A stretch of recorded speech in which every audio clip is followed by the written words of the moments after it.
नमस्कार, मैं हूं संदीप चौधरी। आज का मनी मंत्र लेकर आपके सामने हाजिर हूं। वो शो जिसमें हम खबरें दिखाते हैं जो सीधे आपसे जुड़ी हैं, जिनका सरोकार आपसे है, जो आपकी आमदनी, आपकी नौकरी, आपके खर्च, आपके हाउस होल्ड, आपकी आजीविका, देश की अर्थव्यवस्था से जुड़ी खबरें जो दरअसल न्यूज़ चैनल्स पर दिखाई नहीं जाती हैं, डिजिटल प्लेटफॉर्म पर भी जिस पर चर्चा नहीं होती है। News you can use. कोई राजनीति नहीं, कोई हिंदू मुसलमान नहीं, कोई भारत पाकिस्तान नहीं। तो आज की खबरों का विश्लेषण करने के लिए इंडिया के foremost business journalist Siddharth Zarabi मेरे साथ हैं। और सिद्धार्थ, तेल का खेल 18वें दिन भी जारी है और अब तो डीजल ने पेट्रोल को मात दे दी। सोशल मीडिया पर वायरल हो रहा है, विकास अगर देश में किसी का हो रहा है तो वो डीजल का विकास हो रहा है। अब इस तरह से भी लोग अपनी कुंठाओं का इजहार करने लगे हैं। इसके अलावा खबरें कुछ और हैं और दिलचस्प खबरें हैं।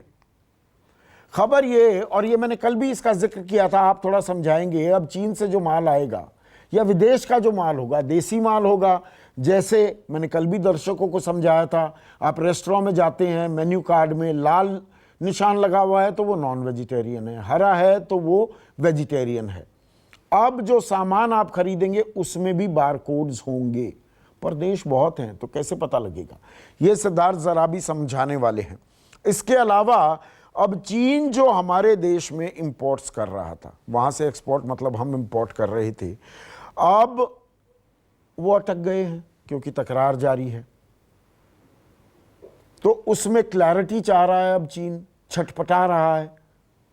छटपटाहट क्यों है और हो क्या रहा है, ये खबर भी तफसील से हमें समझाने वाले हैं सिद्धार्थ जराबी। अब यूएई ने कह दिया है कि भैया ये वंदे भारत जो फ्लाइट्स है ना, और ये आम दर्शक के लिए बहुत अहम खबर है, बहुत सारे ट्रैवल एजेंट भी आपको मैसेजेस भेज रहे हैं, हम दुबई आपको भेज देंगे, दुबई से आपको ले आएंगे। लेकिन अब यूएई सरकार ने कह दिया है कि नहीं, हम वंदे भारत फ्लाइट नहीं चलाने देंगे। हर मुल्क बेसिकली ये कह रहा है कि हमारी फ्लाइट भी चलाने दो। फ्रांस भी यही बात कह रहा है, अमेरिका भी ये बात कह रहा है, अब यूएई भी ये बात कह रहा है। इसके अलावा क्या महाराष्ट्र सरकार कंगाली के कगार पर है, कंगाल हो गई है क्या? और ये सवाल इसलिए 1 लाख सरकारी कर्मचारी जो महाराष्ट्र रोड ट्रांसपोर्ट कॉरपोरेशन में काम करते हैं, उनकी तनख्वाह में, मई की तनख्वाह में 50% कटौती कर दी गई है। तो खबरें बहुत हैं। अब सिद्धार्थ, 18वां दिन, 17 दिन पेट्रोल बढ़ता रहा, 18वें दिन सिर्फ डीजल बढ़ा, और अब डीजल दिल्ली में तो पेट्रोल से महंगा हो गया है जी। मतलब ये कमाल कैसे हुआ है? देखिए, इसके पीछे कई कारण है, पर वो कारण डिस्कस करने से पहले मैं आपको जो जानकारी देना चाहूंगा, जो हमने पहले भी अपने दर्शकों को लगातार बता रहे हैं कई दिनों से, कि ये प्राइस बढ़ते रहेंगे। और इसके पीछे जो भारत देश में सबसे बड़े पेट्रोलियम डीजल के रिटेलर हैं, इंडियन ऑयल कंपनी, उसके चेयरमैन की जो कल उन्होंने जो एक हाँ, उनका बयान आया है आज अखबारों में। उन्होंने कहा कि पेट्रोल और डीजल, और मैं एक बार एग्जैक्टली कोट कर देता हूं, most likely that petrol and diesel prices will still go up. Yes. Hard to predict each parameter that will dictate petrol and diesel prices, margins have not still stabilized, so price volatility to remain. Oil companies, and ये बड़ा important है, oil companies do not have capacity to absorb any duty hikes, और ये duty hikes का संदर्भ है जो centre और स्टेट्स ने टैक्सेस दोनों खेल कर रहे हैं। हाँ, कंसिडरिंग द मार्जिन्स, और मार्जिन शब्द जो होता है उसका मतलब है प्रॉफिट पर लीटर जो कंपनीज कमाती है ऑन पेट्रोल एंड डीजल। और इन्होंने कहा कि ये अभी बढ़ते रहेंगे। तो जो हम कई दिनों से कह रहे हैं ये लगातार चलता रहेगा। आप सबसे पहले व्यक्ति थे, तीसरा ही दिन था, और मुझे अच्छी तरह से ध्यान है तब 2.25 रुपए के करीब इजाफा ही हो पाया था, अब तो 10 रुपए से ऊपर हो गया। और आपने कहा था, मैंने सवाल पूछा कि सिद्धार्थ ये कितने दिन चलेगा, कि ये तो अभी बहुत दिन चलने वाला है। जी। और अब आप देखिए, जो उस टाइम पे जब हाइक्स हुई थी और ये कहा गया था कि नहीं कंपनीज अब्सॉर्ब करेंगी, और वो अब अब्सॉर्ब नहीं करेंगी। दो अब इसके पीछे रीजंस हैं। पहला, जो क्रूड ऑयल इंटरनेशनली उसके प्राइसेस बढ़ रहे हैं, और वो स्वाभाविक सी बात है क्योंकि डिमांड दुनिया भर में वापस आ रही है, लोग तेल डीजल बाकी चीजें इस्तेमाल कर रहे हैं, आवाजाही बढ़ रही है, इसलिए उसकी डिमांड बढ़ रही है। और जो ओपेक है और बाकी जो ऑयल प्रोड्यूसिंग कंट्रीज हैं वो उस अपने प्राइसेस को सिग्निफिकेंटली ऑल्टर किए जा रहे हैं। हमारा भी क्योंकि इंपोर्ट डिपेंडेंट है इसलिए हम उस प्राइस से अपने आप को पर लिंक करके। $43 पर बैरल है ना कल के दाम, अगर मैं बात जी करूं। जी जी जी जी जी। और दूसरा जो एक कारण है कि जो हमने स्टेट लेवल ड्यूटीज है, जिसे आप वैल्यू एडेड टैक्स और एक्साइज कहते हैं, बार बार ये बात दोहरानी पड़ेगी कि जीएसटी आ गया पर उसने पेट्रोल और डीजल को एक प्रकार से अलग रखा है, उसको अपने में समावेश नहीं किया, और इसके कारण ये स्टेट्स, हर स्टेट ने अपनी अपनी तरीके से, दिल्ली राज्य हो कोई भी राज्य हो, उन्होंने इस पे एक्साइज और वैट बढ़ा के, ड्यूटीज बढ़ा के दाम बढ़ाए हैं। और जो आपने एक बड़ा महत्वपूर्ण विषय छेड़ा कि डीजल क्यों पहली बार पेट्रोल से महंगा हुआ है, इसके पीछे एक बहुत बड़ी और एक कारण है। देखिए, कई वर्षों तक, लगातार दशकों तक हम लोग डीजल को सस्ता रखते थे। उसके पीछे कारण था क्योंकि डीजल यानी ट्रकिंग में अनाज, सामान, रोजमर्रा ट्रांसपोर्टेशन में इस्तेमाल होता है ना। ट्रांसपोर्टेशन में, लॉजिस्टिक्स में, रेलवेज में बहुत बड़ी मात्रा में डीजल इस्तेमाल होता था। एक जमाने में करीब 4,500 करोड़ की एनुअल डीजल बिल होती थी रेलवेज की इस्तेमाल की। तो डीजल को सब्सिडाइज किया जाता था ताकि प्राइसेस आगे ना बढ़ें। अब दो तीन चीजें हो गई हैं। एक तो कंपनियों को फ्रीडम मिल गई है, एडमिनिस्ट्रेड प्राइसिंग मैकेनिज्म खत्म हो गया है। दूसरी तरफ जो एक पॉलिसी का जो एक डायरेक्शन था कि let us keep diesel cheaper so as to ensure that prices नहीं बढ़े कमोडिटीज के, बाकी इनपुट्स के, वो हाँ, भी चला, महंगाई ना बढ़े। महंगाई ना बढ़े। तीसरा जो एक ये होता था कि एक बैलेंस करके चलती थी स्टेट गवर्नमेंट्स कि भाई साहब इतना मत बोझ डालिए साधारण व्यक्तियों पे। और मेरे को बार बार याद है कई पेट्रोलियम मिनिस्टर्स कहते थे देखिए पेट्रोल को सब्सिडाइज करना पड़ेगा, आप तो गाड़ी वाले पत्रकार हो, पर मोटरसाइकिल पे जो लोग चलते हैं उनको उनका ध्यान रखना है। अब आपने क्या ध्यान रखा है? 80 रुपए का लीटर है जो और अपनी किसानों की बात करिए ना, खरीफ की बुआई चल रही है। बुआई चल रही है, और आप जानते हैं कि अगर आपको एक, मैं एक प्रकार से कहूंगा कि जिससे बेयरली आपका गुजारा हो, एक डिलीवरी बॉय की नौकरी अगर किसी को करनी हो तो कंपनी उससे कहती है भैया आपके पास मोटरसाइकिल है, उसके कागज दे दो, चाबी दिखाओ, तभी वो नौकरी मिलेगी। और उसके लिए पेट्रोल का प्राइस बहुत बड़ा एक इंडिकेटर होता है कि वो शाम को दिन में 3 बारी रोटी खा पाएगा और खिला पाएगा और कि नहीं। इसमें देखिए केंद्र सरकार की, आपने कहा ना एडमिनिस्ट्रेड प्राइस मैकेनिज्म अब नहीं है, पर जो इंडियन ऑयल के चेयरमैन का आपने जिक्र किया, वो मार्जिन्स की अपनी बात कर रहे हैं ना। मार्जिन्स की दिक्कत क्यों हो रही है तेल कंपनियों को? क्योंकि एक्साइज और वैट इतने बढ़ा दिए गए हैं, वो स्क्वीज हो रहे हैं। तो ये दरअसल कोई बाजार तय नहीं कर रहा है, सरकारें चालाकी कर रही हैं। मैं चालाकी शब्द इस्तेमाल कर रहा हूं। जी बिल्कुल बिल्कुल। एक्साइज ड्यूटी केंद्र सरकार बढ़ा देती है, वैट राज्य सरकारें बढ़ा देती हैं, मार्जिन बेचारी तेल कंपनियां पिसती हैं, वो अपना मार्जिन बढ़ाती हैं, अंत में जाकर बलि का बकरा हम बनते हैं और कह दिया जी बाजार के चलते है। नहीं है बाजार के चलते, देखिए कोरी का पहिए। अरब के शेख और भारत में केंद्र और स्टेट गवर्नमेंट, ये तीनों रिस्पॉन्सिबल हैं। और मैं इसमें ऑयल कंपनीज का दोष नहीं मानता हूं क्योंकि उनका ऑब्जेक्टिव है प्रॉफिट मैक्सिमाइजेशन। उनसे हर साल भारत सरकार डिविडेंड लेती है। उससे कई वर्षों में, पिछले कई वर्षों में, 5-6 वर्षों में सरकार ने उनसे कहा है कि दूसरी कंपनीज के शेयर खरीदो और वो पैसा हमें दो। उनको विनिवेश के लिए भी इस्तेमाल किया जाता है।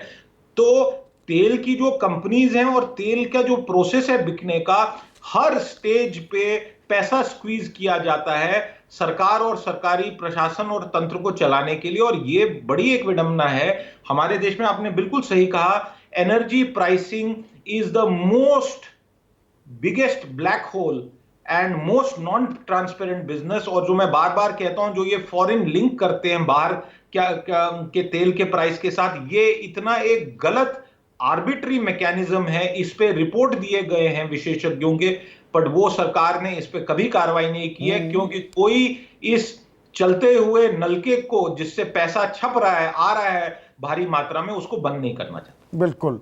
अब अर्थव्यवस्था से जुड़ी खबरें, कल ग्रीन शूट्स की खबरें छपी थी कि भाई रिवाइवल दिखने लगा है, प्री कोविड लेवल पर कुछ सेक्टर्स में एम्प्लॉयमेंट, रोजगार आ गया है।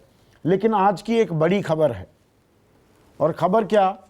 IMF projects economy to contract by 4.5% in FY21।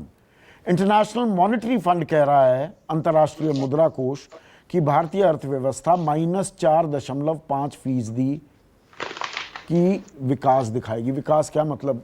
हम नेगेटिव में चले जाएंगे।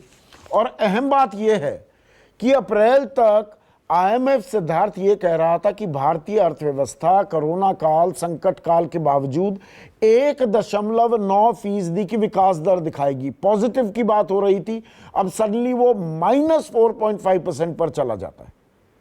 देखिए, इसके पीछे दो बड़े कारण हैं जो हमें समझने पड़ेंगे। पहला, जो आपने बिल्कुल सही कहा, 640 बेसिस पॉइंट्स का स्विंग जो है, ये बहुत बड़ा स्विंग है। और नॉर्मल सर्कमस्टेंसेस में संदीप, अगर इतनी बड़ी स्विंग कोई भी फोरकास्टर देता और 4 महीने से कम के पीरियड में, बल्कि मुझे लगता है 100 दिन से कम के ही पीरियड में अगर इतनी बड़ी स्विंग एक क्वार्टर में देता, तो उसको अपनी नौकरी से हाथ धोने पड़ते। इसके पीछे कारण क्या है? कारण ये है कि जो अप्रैल में एक्सपेक्ट किया गया था कि सरकार द्वारा इंडिया में इकोनॉमिक रिवाइवल के लिए फिस्कल स्टिमुलस और स्पेंडिंग की जाएगी, जिससे ग्रोथ वापस आएगी, वो नहीं हुआ है। हाँ, मतलब पीपल आर नॉट इम्प्रेस्ड। थोड़ा सा ये समझा दीजिए दर्शकों को, खासकर रेटिंग एजेंसी। सरकार दावा करती है, अभी तक कर रही है, जो मध्य मई में 5 दिनों में 20,97,000 करोड़ का जो तथाकथित राहत पैकेज दिया गया, उसे रेटिंग एजेंसीज एक फिस्कल स्टिमुलस नहीं मान रही हैं। वो बस तरलता उसने प्रदान कर दी इकोनॉमी में। देखिए, अब तरलता का भी आप समस्या समझिए क्या है। तरलता दी गई है, जैसे हम जिसे mid and small size companies कहते हैं, MSME सेगमेंट। अब आज मैंने ये खबर देखी और मैं इसको कन्फेस करूंगा कि इस बात का मुझे बिल्कुल ही संज्ञान नहीं था कि कई कंपनीज ने कल एक बैठक में वित्त मंत्रालय को ये कहा है कि हमें बहुत बड़ी दिक्कत हो रही है, क्योंकि हमें इस पे स्टैंप ड्यूटी देनी पड़ती है स्टेट्स पे, और हमारे पास स्टैंप ड्यूटी देने के पैसे नहीं हैं। और केंद्र ने ये कहा है कि हम बात करेंगे स्टेट से, परंतु ये स्टेट्स का टैक्स है स्टैंप ड्यूटी, अगर वो माफ करें तो ही कुछ हो पाएगा। तो यानी आप समझ लीजिए कि MSME के लिए इतनी बड़ी जो एक पैकेज थी, और MSME सेक्टर जो एम्प्लॉयमेंट जनरेट करता है ऐसे समय पे, अगर उसको इतनी एक दिक्कत आ रही है जिससे पूरी स्कीम पे ही एक सवालिया निशान उठ रहा है, तो आप अंदाज लगा सकते हैं कि इस पैकेज की इंप्लीमेंटेशन में, और मैं ये बार बार दोहरा रहा हूं बात, कि इस पैकेज में और जो घोषणाएं हुई उसमें बहुत कई अच्छे बड़े बड़े रिफॉर्मिस्ट मेजर्स हैं, जिनके हमें 5-7 वर्षों में, 3-4 वर्षों में बहुत बड़ा लाभ आने वाला है। परंतु जो इमीडिएट एक सिचुएशन है, उसमें ये ट्रांसलेट होने में बहुत बड़ा समय लग रहा है। अब मान लीजिए स्टेट्स ये तय कर लें, जो स्टेट्स लगातार पेट्रोल और डीजल पे वैट बढ़ाए जा रहे हैं, क्या यह संभव है कि वो स्टैंप ड्यूटी छोड़ देंगे? क्या यह संभव है कि हाउसिंग सेक्टर पे वो सेल एंड परचेज पे स्टैंप ड्यूटी कम करेंगे? नहीं करेंगे, क्योंकि सबकी अभी वित्तीय व्यवस्था पे बहुत बड़ा एक सवाल उठा हुआ है। उसी से ही जुड़ा हुआ मैं एक खबर भी जोड़ दूं, और इसी बात को आप जारी रखिएगा सिद्धार्थ। जो वित्तीय हालत है ना, मतलब कंगाल है क्या? मैंने शुरुआत में ही कहा, महाराष्ट्र कंगाली के कगार पर है क्या? खबर क्या है? MSRTC, ये है Maharashtra state road transport corporation, जो वहां पर सरकारी बसें चलती हैं। MSRTC announces 50% cut in may salary for over 1 lakh employees. 50% तनख्वाहें काट दी गई हैं जी मई महीने की। देखिए संदीप, मुझे तो बस इस पे एक जो बात ध्यान में आ रही है कि लगभग सारे प्रांत आज कंगाल हैं। और जो मैंने आपके शो पे पहले भी बात कही है कि हमारे राज्यों में एक ही धन्ना सेठ है, और वो धन्ना सेठ वो जो दिल्ली है दिल्ली है। और दिल्ली की भी हालत आपने देख ली किस प्रकार से अल्कोहल से जो रेवेन्यू मिस हो रहा था उसको खोलने के चक्कर में दिल्ली में कितना बड़ा संक्रमण का एक इम्पैक्ट आया है, ऐसा बहुत लोग अंदाज लगाते हैं। तो ये स्थिति सब स्टेट्स में है और इससे बदतर होगी। और दो रीजन है, एक तो स्टेट्स के जो अपने रेवेन्यू सोर्सेज थे लॉकडाउन के कारण खत्म हुए, पुराने कर्जे हैं, पुराना स्लोडाउन है इकोनॉमी का, प्लस जो जीएसटी से उनकी एक्सपेक्टेशन थी वो भी कम हुई। हालांकि केंद्र सरकार ने दिया है पैसा स्टेट्स को, और हम जानते हैं कि केंद्र सरकार नहीं, पर वो 14% की जो गारंटी थी उसे नहीं फुलफिल कर पा रहा है केंद्र सरकार। मैं बताने वाला था कि केंद्र सरकार भी अभी फोर्स मेजोर क्लॉज इन्वोक करने वाला है शायद, उसके लिए वो खबर भी आपको ध्यान में होगा काफी समय पहले आई थी। तो जो एक जनता बेहाल है उसके पीछे राज्यों का कंगाल होना भी एक बहुत बड़ा कारण है। इसलिए जब तक हमारी ग्रोथ बड़ी मात्रा में, अच्छी मात्रा में वापस नहीं आएगी, तब तक रेवेन्यू कलेक्शंस इंप्रूव नहीं होगी, तब तक केंद्र और राज्य सरकारों को इस प्रकार के कॉस्ट कटिंग के मेजर्स लेते रहने पड़ेंगे। आप देखिए, केंद्र सरकार ने जो अपने अगले तिमाही, जो जुलाई में अभी कुछ दिन बाद तिमाही शुरू होने वाला है, जुलाई अगस्त सितंबर, उसमें अपना एक्सपेंडिचर और कंट्रोल करने का निर्णय किया है। हमारी economy pre Covid central government के एक्सपेंडिचर पे, गवर्नमेंट एक्सपेंडिचर पे काफी एक्सटेंट तक निर्भर थी। अब अगर वो भी अपना एक्सपेंडिचर कम कर देगी तो आप समझ लीजिए चौतरफा स्क्वीज आ रहा है, चौतरफा स्क्वीज आ रहा है। और इस स्क्वीज के कारण जो ग्रोथ है वो कम होगी, and that will directly translate into lower tax collections. ये वित्तीय वर्ष, मैं इस बात को फिर से दोहराऊंगा, आराम से कह रहा हूं, और कई बारी मैं सोचता हूं कि पत्रकार के नाते खबर तो बोल दी, बट मन एक व्यक्ति के नाते, एक नागरिक के नाते ये करता है कि ऐसी बात ना हो। परंतु ये वित्तीय वर्ष केंद्र और राज्यों के लिए पिछले कई वर्षों में, शायद पिछले कुछ दशकों में सबसे बड़ा रेवेन्यू शॉर्टफॉल का वित्तीय वर्ष होगा। और उसका इंपैक्ट जो स्पेंडिंग पे, डाउनस्ट्रीम स्पेंडिंग पे आने वाला है, उसका मैं अंदाज भी अभी नहीं लगा पा रहा हूं। नहीं, देखिए सिद्धार्थ, हम पत्रकार हैं, हम एक माध्यम हैं। जो खबरें हमें मिलती हैं वो जनता को बिना किसी बायस, बिना अपने इंटरप्रिटेशन के, कि हम अपना व्यू पॉइंट जबरदस्ती परोस दें, हमें खबर दिखानी है। अब इसमें कुछ लोग कह सकते हैं आप नकारात्मक बातें ज्यादा करते हैं। अब नकारात्मक बातें, अगर नेगेटिव खबरें ज्यादा दिखाई दे रही हैं, पॉजिटिव खबरें नहीं आ रही हैं, जहां पॉजिटिव खबरें आएंगी हम सबसे पहले उन्हें दिखाएंगे। लेकिन अगर कहीं दिक्कत है तो उस दिक्कत पर आपको आगाह करना हमारी जिम्मेदारी है, हमारा धर्म है, और उसे हम निभाते रहेंगे। अब एक और खबर, एक नहीं बल्कि 3 खबरें ये विदेश से जुड़ी हैं, और इन्हें आपसे बेहतर कोई नहीं समझा सकता सिद्धार्थ। अब जो ये चीन से तकरार चल रहा है ना, कि चीन पर प्रतिबंध लगाओ, हमने तो एक पूरे शो किया एक दिन, सिर्फ यही खबर समझाई दर्शकों को। अब Beijing seeks clarity on imports truck due to 100% inspection. अब सरकार कह रही है हम तो पूरा का पूरा चेक करेंगे जो माल आ रहा है चीन से। और domestic industry lobby groups complain about supply chain disruption. वो कह रहे हैं हमारी सप्लाई चेन ही खत्म हो जाएगी। और वो कहते हैं कि हाई एंड जो इलेक्ट्रॉनिक गुड्स हैं, टीवी हैं, फोन्स हैं, उनको हमने अनपैक कर दिया, उनको दोबारा पैक करेंगे, ये माल ही नहीं खरीदेगा कोई। तो इस खबर को थोड़ा समझाइए। देखिए, अब जो एक अलग अलग प्रकार की खबरें, जो मेरी भी कुछ लोगों से बातचीत हो रही है, जो एक कंप्लीट पिक्चर इमर्ज हो रही है, जिसे मैं कहूंगा non warfare retaliation against China. एक है कि हम बैटलफील्ड पे टैक्टिकली बॉर्डर्स पे क्या करेंगे, उस विषय को हम अलग रखते हैं। एक राजनीतिक स्तर पे, कूटनीतिक स्तर पे हम जो कर रहे हैं उसको भी अलग रखते हैं। एक तीसरा पहलू है जो इकोनॉमिक मेजर्स हैं, ट्रेड रिलेटेड मेजर्स हैं, स्टेप्स हैं, जिससे चाइना को एक बहुत बड़ी सिग्नल जाए कि आपने हमारे साथ गलत किया और हम इसको टॉलरेट नहीं करने वाले। 4-5 अलग अलग चीजें समझ में आ रही हैं। पहली कि इंपोर्ट ड्यूटीज कई प्रोडक्ट्स पे बढ़ाई जाएंगी। कुछ छोटे छोटे कदम उसके लिए शुरुआत हुए।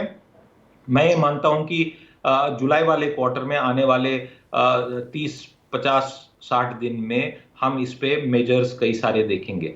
दूसरा, जो लो क्वालिटी या जिसे हम लो टिकट साइज वाले इंपोर्ट्स कहते हैं, मान लीजिए गुब्बारा है, कोई प्लास्टिक की पिचकारी है होली के समय इस्तेमाल होने वाली, ऐसे आइटम्स के इंपोर्ट पे बड़ा प्रतिबंध लगेगा, प्रोहिबिशन ऑफ इंपोर्ट। एक है हायर ड्यूटीज, दूसरा है रेस्ट्रिक्टेड इंपोर्ट्स, और कई प्रकार के जो प्रोडक्ट्स हैं उनको रोका जाएगा। ये दूसरा पहलू है।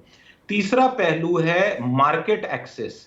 मार्केट एक्सेस में हम देखेंगे हुआवेई जैसी कंपनी, जो दुनिया की सबसे बड़ी टेलीकॉम इक्विपमेंट मैन्युफैक्चरर है, जिस पे यूएस ने बहुत बड़े प्रतिबंध लगाए हैं, और इंडिया में कुछ नेटवर्क्स में उनका बहुत सामान लगा हुआ है। एक बहुत बड़ी जो नई नेटवर्क बनी है उसमें एक भी चाइनीज पुर्जा, एक पेच भी नहीं लगा हुआ है।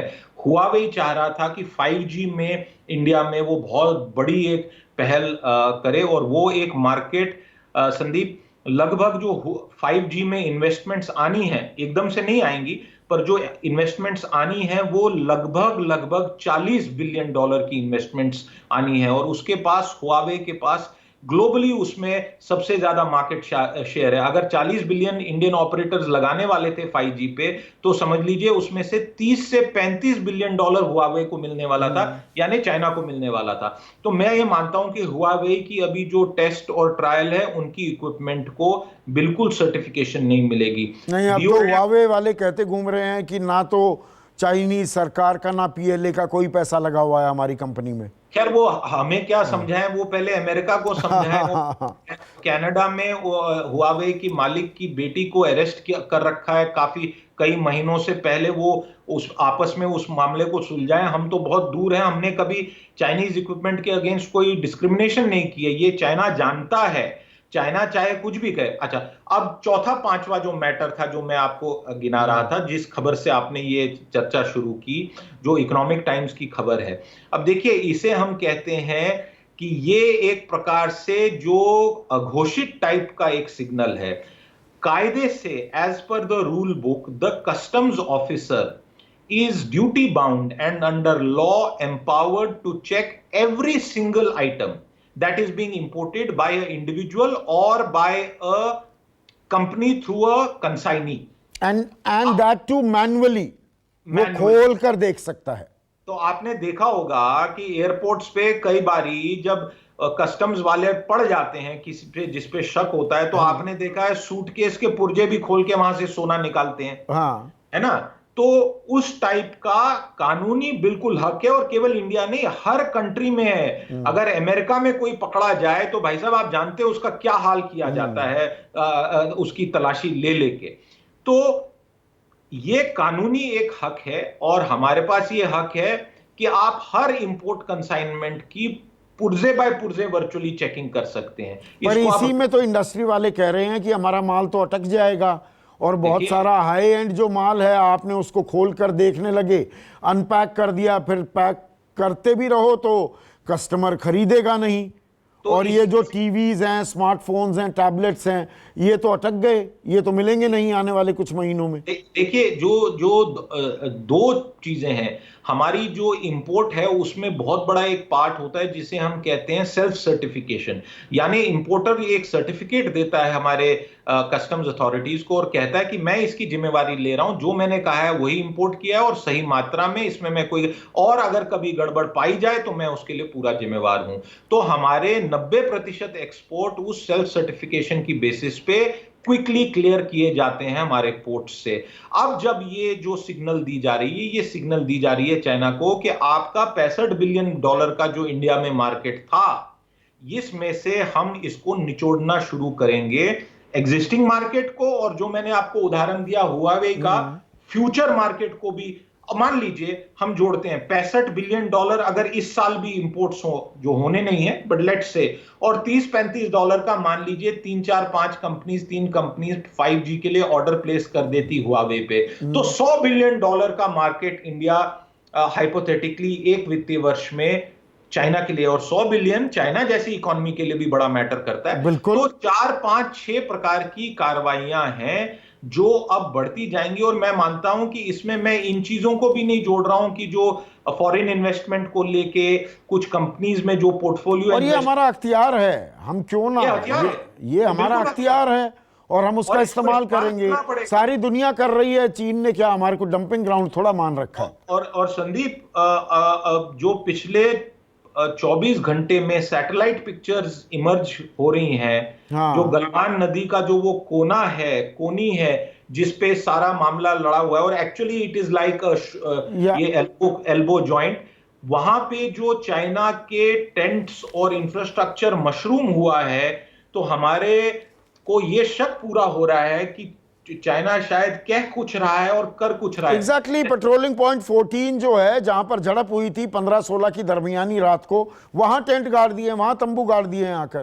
तो चाइना आसानी से मानने नहीं वाला है, चाहे वो रिपोर्ट्स आए भी हों। जो मुझे लगा कि पिछले 24-36 घंटों में एक प्रयास किया गया है, शायद चाइना द्वारा प्रयास किया गया है, यूएस द्वारा प्रयास किया गया, कि एक स्टोरी चलवा दी गई कि एक जनरल ज़ैंग है, हाँ। और उन्होंने अपने लेवल पे अपने लेवल पर ही ये कर दिया। ये खामखा की खबरें हैं, हाँ। जो हमें मानने की कतई जरूरत नहीं है। ये बीजिंग से शी जिनपिंग की हामी के बिना ये इतनी बड़ी कार्रवाई नहीं हो रही है, ना ही हो सकती है।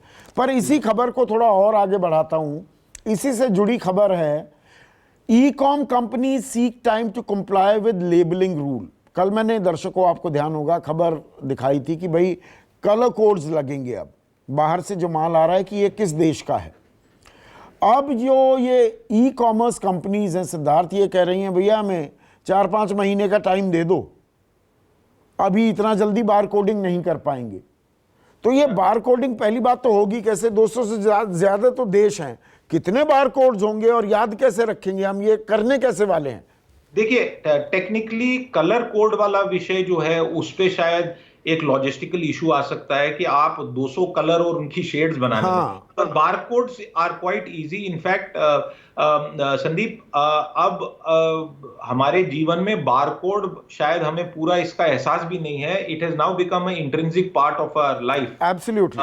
आपने पिछले 3 महीनों में कितनी शॉपिंग की होगी, परंतु मैं ये कह सकता हूं कि जितनी भी मैं दूध, दही, बाकी सब्जी की शॉपिंग कर रहा हूं, वो सारी अब बारकोड ड्रिवन है। और सड़क पे बैठे हुए वेंडर, जिसके पास, सब्जी वाले के पास परमानेंट एक ठिकाना भी नहीं है, वो भी अब बारकोड कर रहा है। तो बारकोड तो अब सबके फोन में स्कैनर है और सब डिवाइसेस पे लगेगा।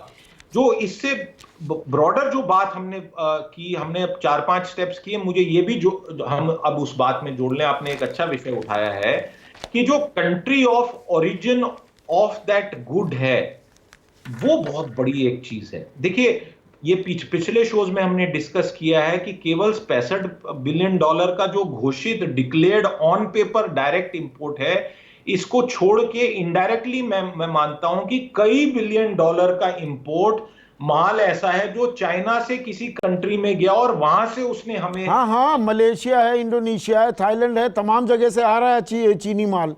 मैं ब्रांड का नाम नहीं लूंगा, परंतु एक बहुत बड़ा महंगा जो फोन का ब्रांड है, जो एक ग्लोबल बहुत बड़ा ब्रांड है और अमेरिका का एक चेरिश्ड आइकॉनिक ब्रांड है। आप एप्पल की बात कर रहे हैं? एप्पल सारा का सारा बनता तो चीन में है अमेरिकी कंपनी।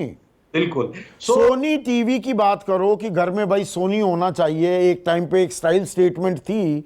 आप सोनी टीवी के पीछे देखो, मेड इन चाइना मिलेगा, मेड इन जापान नहीं मिलेगा। बिल्कुल। और ये जो हमने पहले भी बात की कि ये 30 वर्ष से बन रही कहानी है। तो कंट्री ऑफ ओरिजिन बहुत बड़ा होगा, और उससे साथ में जुड़ा हुआ एक और स्टेप किया गया। आप जानते हैं कि एक जो गवर्नमेंट का ई प्रोक्योरमेंट के लिए जेम्स का पोर्टल है, और ये बहुत सक्सेसफुल पोर्टल है। मेरी कई छोटे एमएसएमई से बात होती रहती है और वो कह रहे हैं कि ये एक रेवोल्यूशनरी चीज है, इसमें करप्शन तो लगभग खत्म ही हो गई, क्योंकि ऑर्डर पूरा उस पे आ जाता है, छोटे छोटे आइटम का भी ऑर्डर आ जाता है, आप उसमें डिटेल भर के अपनी बिड भी सबमिट कर देते हो, सारा पारदर्शिता से हो रहा है, और अलग अलग प्रकार के लोगों को बैठे बैठे ऑर्डर मिल रहे हैं। अभी एक छोटे से शहर से किसी से बात हुई, एक प्रोफेसर से, उन्होंने कहा कि उनकी जानकारी में एक व्यक्ति को, जो दिल्ली कभी गया ही नहीं है, उसको बहुत बड़ा एक टॉवेल्स का ऑर्डर मिल गया, जिसने उस शहर से कदम बाहर नहीं रखा है। तो इस जेम्स पोर्टल पे कंट्री ऑफ ओरिजिन, जो कहां से आया सामान, कहां से बना है, ये कहां का असली सामान है, जो ये एक रूलिंग दी गई है, इससे बहुत बड़ी एक अवेयरनेस आएगी कि चाइना का एक्चुअली माल कितना है, सरकार के पास डेटा आएगा, पारदर्शिता तो होगी। And let the consumer decide. जो लोग Let's सड़कों पर उतरे हुए हैं, कह रहे हैं चीनी माल का बहिष्कार करो, लेट देम डिसाइड। सामने more माल है कि ये importantly- चीन का है, ये दूसरी more जगह का है, ये importantly, देसी है, खरीदने दो। Government will have data. Yeah. Government के पास डेटा ही नहीं है, मैं जानता हूं इस बात को, आप जानते हैं इस बात को। एक्चुअल डेटा इन चीजों से बहुत अच्छा नहीं मिलेगा। नहीं, अगर कड़वी हकीकत बयां की जाए सिद्धार्थ, तो बहुत सारी तथाकथित विशुद्ध देसी कंपनियां हैं, हम सोचते हैं कि वो देसी हैं, बिल्कुल और बिल्कुल उनका माल बन रहा है चीन में, बिल्कुल बिल्कुल। क्योंकि हम ट्रेडिंग करने लगे हैं। मैन्युफैक्चरिंग तो बहुत कम कर दी ना हमने, हम ट्रेडर्स बन गए हैं। बिल्कुल बिल्कुल बिल्कुल। और देखिए एक चीज मैं बताऊंगा, अगर इसमें कोई इंडस्ट्री वाले कहें हाय तोबा जी यहां बड़ी मुश्किल है, मुश्किल थी 30 वर्ष पहले, मुश्किल थी, लगातार कम हो रही है। देखिए इसमें सरकार किसी की भी हो, एक चीज एक्नॉलेज करनी पड़ेगी, in 30 years India has become a more open country for foreign investment. Absolutely. The ease of doing business has improve. देखिए सब चीजें इंप्रूव नहीं हुई हो, बट बहुत इंप्रूवमेंट हुई है, और इसमें लगातार कोई भी पार्टी हो, कोई भी आइडियोलॉजी हो, तो ओवरऑल मेरे को लगता है कि ईज ऑफ डूइंग बिजनेस, यानी ममता दीदी भी लोगों को कहती है आइए मेरे यहां पे लगाइए, मेरे से बात करिए, मैं तुरंत सारे अप्रूवल दिलाऊंगी। हाँ। हर स्टेट पे हर सीएम चाहे किसी भी पार्टी का हो, हर बारी साल में एक बारी इन्वेस्टमेंट समिट करता था। तो अब कॉरपोरेशन टैक्स नए यूनिट्स के लिए जो कम कर दिया गया है 15% है, बाकी इतनी सुविधाएं दी गई हैं, जीएसटी के कारण उद्योग और कंपनी को बहुत आसानी हो गई है अपना काम करने में, ये बहुत बड़े बेनिफिट्स हैं। तो बिल्कुल। अब नहीं तो कब, late us start reindustrialising India, that should be our motto. आखिरी खबर सिद्धार्थ, और ये फ्लाइट से जुड़ी है, और बहुत से लोग वो विदेश जाना चाहते हैं क्योंकि उनका काम धंधा है, या उनके रिलेटिव्स वहाँ पर हैं, कोई परेशान भी है, वो विदेश से भी लोग वापस भी यहाँ आना चाह रहे हैं। ट्रैवल एजेंट्स भी बहुत सारे व्हाट्सएप मैसेजेस भेज रहे हैं कि फ़्लाइट चल रही है, आप दिल्ली, दुबई, मुंबई, दुबई चले जाओ। लेकिन यूएई सरकार ने क्या कहा है, no passengers on one day flights to Dubai. वो कह रहे हैं कि आप नहीं ला सकते लोगों को, और इसके पीछे कारण ये है कि भाई भारत सिर्फ आज की तारीख में एयर इंडिया को अलाउ कर रहा है। सब देश कह रहे हैं भाई, यूएई की एयरलाइन है एमिरेट्स, वो कहेगा एमिरेट्स को भी चलाओ, फ्रांस वाले कह रहे हैं हमारी भी चलाओ, अमेरिका भी कह रहा है। तो ये कश्मकश क्या रिजॉल्व होगी? देखिए ये जो वंदे भारत प्रोग्राम है, ये इसके सीड्स हैं एक रेस्क्यू प्रोग्राम से, और हम जानते हैं इस पे तो पिक्चर भी बनी है, हमारे पास कैपेसिटी है, प्रैक्टिस है। पर ये प्रैक्टिस जब अगर एक लेग कमर्शियल फ्लाइट बन जाए और दूसरी लेग उसकी रेस्क्यू फ्लाइट हो, तो ये चल नहीं पाएगा। हाँ, तो कमर्शियल फ्लाइट चल रही है ना, दिल्ली लंदन आप 50,000 ले रहे हैं, रिटर्न नहीं। दिल्ली न्यूयॉर्क 1 लाख ले रहे हैं, ये तो रिटर्न के रेट थे ना, आप सिंगल टिकट के रेट ले रहे हैं। बिल्कुल, और ये कमर्शियल एस्पेक्ट बिल्कुल सही है। देखिए इस बात में हमें ये मानना पड़ेगा, because civil aviation globally works on the principle of reciprocity. अगर आप अपने देश में बाहर की एयरलाइन को आने का अधिकार और यहां से पैसेंजर उठा के उनसे कमा के ले जाने का अधिकार दे रहे हैं, तो कंट्री हम भी उसकी रेसिप्रोकल एक्सपेक्टेशन रखते हैं। और ये जो बायलैटरल डील्स होती हैं सीट कैपेसिटी की, ये बहुत बड़ा इंपॉर्टेंट है। ये जो एक वंदे भारत मिशन है, इसको तभी डिजाइन भी किया गया एक रेस्क्यू मिशन के नाते, बट कहीं ना कहीं पे जो इसमें हाफ लेग में, एक लेग में कमर्शियल कंपोनेंट आ गया, तो उसके कारण दिक्कत है। मेरा मानना है कि अब समय आ गया है, we should allow some global airlines from those countries with control parameters, proper testing, certification, to gradually now open up our international aviation sector, क्योंकि ये भी आवश्यक रहेगा। हमारे ही बहुत लोग बाहर फंसे हुए हैं, और ट्रेड अगर बननी है, और अगर हम अब अनलॉक के फेज 1 में हैं, तो अनलॉक फेज 2 में इंटरनेशनल फ्लाइट्स को हो सकता है जुलाई 15 से ही हो जाए शायद, संदीप, जहां तक मेरी जानकारी है। We will have to do this. Vande Bharat permanently इस प्रकार से नहीं चल पाएगा। बहुत बहुत शुक्रिया सिद्धार्थ, बहुत धन्यवाद। आसान, सरल, सीधी भाषा में आज की खबरें आपने दर्शकों को समझाई। तो आज का मनी मंत्र में बस इतना ही। नमस्कार।